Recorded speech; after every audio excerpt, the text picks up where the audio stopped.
जय हिंद एवरीवन, स्वागत है आपका हमारे channel Indian defence news Hindi में, जहां आपके लिए लेकर के आते हैं इंडियन डिफेंस की टॉप डिफेंस अपडेट्स को कम से कम समय में। तो चैनल को सब्सक्राइब करना मत भूलिएगा। जैसा कि हम सब ने सुन रखा है कि भारतीय थल सेना रोबोटिक म्यूल्स को लेकर के काफी इंटरेस्टेड है और एक बड़ी संख्या में जो रोबोटिक म्यूल्स हैं ये भारतीय थल सेना को मिलने वाले हैं। और अब मीडिया रिपोर्ट्स में कहा जा रहा है कि 25 रोबोट डॉग्स का जो प्री डिस्पैच इंस्पेक्शन है ये कंप्लीट किया जा चुका है। और ये प्री डिस्पैच इंस्पेक्शन कंप्लीट होने का मतलब ये है कि बहुत जल्दी जो पहला बैच है इन रोबोटिक डॉग्स का ये इंडक्ट कर लिया जाएगा भारतीय थल सेना के द्वारा। जो रोबोटिक डॉग है इन्हें लाइसेंस मैन्युफैक्चर किया जाएगा एरोडीन नामक कंपनी के द्वारा। और अगर इन म्यूल्स की परफॉर्मेंस काफ़ी अच्छी होती है और भारतीय थल सेना इनकी परफॉर्मेंस से प्रभावित होती है तो संभावनाएं ये भी व्यक्त की जा रही हैं कि आने वाले भविष्य में एक बड़ा ऑर्डर भारतीय थल सेना की तरफ से इनका आ सकता है। जेट इंजन और स्ट्राइकर आर्मर व्हीकल के ऑफर करने के बाद अमेरिका एक बार फिर से नए प्रस्ताव के साथ सामने आया है और ये प्रस्ताव है javelin anti tank guided missile का। जी हाँ, आप सबको पता है कि जेवलिन जो कि दुनिया की प्रख्यात एंटी टैंक गाइडेड मिसाइल है, इसको लेकर के भारत और अमेरिका के बीच में डिस्कशन की शुरुआत हुई है, जहां पर अमेरिका इनके लोकल मैन्युफैक्चरिंग और इनके ऑफर की बात कर रहा है भारत के साथ। हालांकि ये पहली बार नहीं हुआ ऐसा जब अमेरिका ने जेवलिन का ऑफर भारत को दिया हो। इसके पहले भी जेवलिन को लेकर के भारत और अमेरिका के बीच में बातचीत हो चुकी है। हालांकि उस समय ये किसी निष्कर्ष में नहीं पहुंची, लेकिन अब माना जा रहा है कि अमेरिका ने काफी विस्तार के साथ इनका प्रस्ताव भारत के सामने रखा है। और आपको बताते चलें कि अमेरिका इस समय काफी गंभीर है भारत के साथ अपने जो डिफेंस कॉर्पोरेशन है इसको बढ़ाने के लिए, और अपने फाइटर जेट, स्ट्राइकर व्हीकल और जेट इंजन के साथ साथ और भी कई चीजें देखी हैं जो अमेरिका ने ऑफर करी हैं। आप सबने हाल ही में वो खबर सुनी होगी जहां पर SU-57 फैलन के डिस्ट्रॉय किए जाने की बात सामने आई थी और ये दावा किया गया था यूक्रेनियन सेना के द्वारा। और उन्होंने कुछ सैटेलाइट इमेजेस भी सामने रखी थी जहां पर डिस्ट्रॉयड SU-57 फैलन की तस्वीरों को सामने रखा गया था। उस समय इस पर संशय बना हुआ था, लेकिन अब एक चौंकाने वाला क्लेम किया गया है।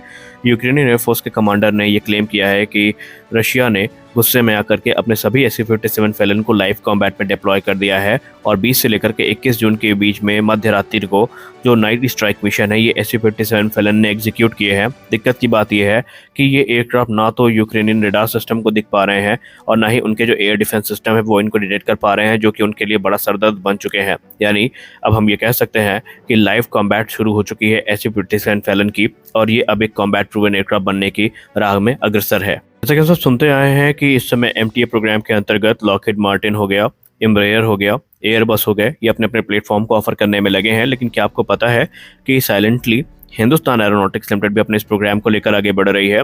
HAL के अधिकारियों ने IDRW के सोर्सेज से बात करते हुए ये बताया है कि इस समय वो इंडियन एयरफोर्स के डिसीजन का इंतजार कर रहे हैं जो कि MTA के स्पेसिफिकेशन को क्लैरिफाई करेगा। और जैसे ही क्लैरिफिकेशन आ जाता है तो उसके हिसाब से फिर HAL की जो कानपुर डिवीज़न है उसके द्वारा जो फिजिबिलिटी स्टडी है एक लोकली डेवलप MTA की यानी मीडियम ट्रांसपोर्ट एयरक्राफ्ट की उसको शुरू किया जाएगा। और उसके आधार पे हिंदुस्तान एरोनॉटिक्स इस चीज़ को लेकर के कॉन्फिडेंट है कि वो भारत में ही जो इंडिजिनस ट्रांसपोर्ट एयरक्राफ्ट है वो बना सकते हैं। बाकायदा उनके द्वारा इस क्षेत्र में कुछ उल्लेखनीय कदम उठाए भी गए हैं और वो IAF अधिकारियों के साथ संपर्क में है। पहले हम सब ने यही सुना था कि जो तेजस मार्क 1A और राफेल की फ्लीट है इसको अस्त्र मार्क 1 मिसाइल से इंटीग्रेट किया जाएगा और यही प्राइमरी प्लान भी था इंडियन एयरफोर्स और HAL का। लेकिन अब एक चौंकाने वाली रिपोर्ट इंडियन एयरफोर्स से सामने आई है जहां पर राफेल फाइटर एयरक्राफ्ट में दूसरी इंडिजिनस मिसाइल की एंट्री हो चुकी है। एक तरफ जहां बहुत ही जल्दी राफेल फाइटर्स में अस्त्र मार्क 1 का इंटीग्रेशन शुरू किया जाना है, संभावित है कि इसी फाइनेंशियल ईयर में ये काम शुरू हो जाएगा। तो इसी बीच रुद्रम 1 को लेकर के भी एक बड़ी जो क्लैरिफिकेशन देखने को मिली है, जहां पर इस चीज़ को लेकर के IAF कॉन्फिडेंट है कि राफेल और तेजस मार्क 1A की फ्लीट में जो रुद्रम एंटी रेडिएशन मिसाइल्स हैं इनका इंटीग्रेशन किया जाएगा ताकि इनकी लिथैलिटी को और भी ज़्यादा बढ़ाया जाए। इंडियन एयरफोर्स के अधिकारियों ने कहा कि इस समय मौजूदा ज़रूरत को देखते हुए ये काफ़ी इंपॉर्टेंट है कि हमारे जो इंडिजिनस मिसाइल है ये सभी प्लेटफॉर्म्स पर देखने को मिले और इसी क्षेत्र में कार्य किया जा रहा है। और अगली बड़ी अपडेट DRDO से आ रही है। DRDO chief doctor Sameer V Kamat sir ने एक इम्पॉर्टेंट अनाउंसमेंट करी है जहां पर उन्होंने जो इंडिजिनस फ्यूल है रैमजेट इंजन के लिए उसके डेवलपमेंट की बात की है। दरअसल रैमजेट इंजन वही इंजन है जो ब्रह्मोस सुपरसोनिक क्रूज मिसाइल में इस्तेमाल किया जाता है और सबसे खास बात यहाँ पर यह है कि ये एडवांसमेंट एक महत्वपूर्ण भूमिका निभाएगी और भारत की जो डिपेंडेंसी है रशिया के ऊपर इसको कम करेगी।